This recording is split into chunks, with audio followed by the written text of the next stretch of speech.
जम्मू कश्मीर के पुलवामा में कल हुए मिलिटेंट हमले में शहीद हुए सीआरपीएफ के एएसआई विनोद कुमार को गुलाए अकीदत पेश किया गया।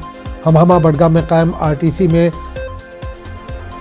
सेरेमनी हुई। इस दौरान आर्मी, सीआरपीएफ और जम्मू कश्मीर पुलिस के आला ओहदेदार मौजूद रहे। इन्होंने मुल्क के नाम अपनी जान निछावर करने वाले विनोद कुमार को खराज अकीदत पेश किया। स्पेशल डीजी दिलजीत सिंह ने मीडिया से बात करते हुए कहा कि हमारी कोशिश है कि जल्द से जल्द हमलावरों के खिलाफ कार्रवाई की जाए। शहीद विनोद कुमार को उनकी आखिरी रसूमात अदा करने के लिए इन्हें आबाई इलाके उत्तर प्रदेश के फर्रुखाबाद भेजा गया है। घटना में एएसआई विनोद कुमार शहीद हुए हैं।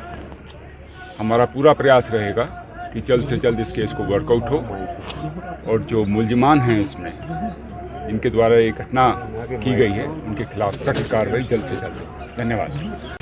पुलवामा में कल मिलिटेंट हमले में शहीद हुए एएसआई विनोद कुमार को आरटीसी हमहमा में गुलाए अकीदत पेश किया। यहाँ पे फौज के आला अफसर मौजूद रहे। इसके अलावा जो जम्मू कश्मीर पुलिस है उनके आला ओहदेदार भी यहाँ पे मौजूद रहे।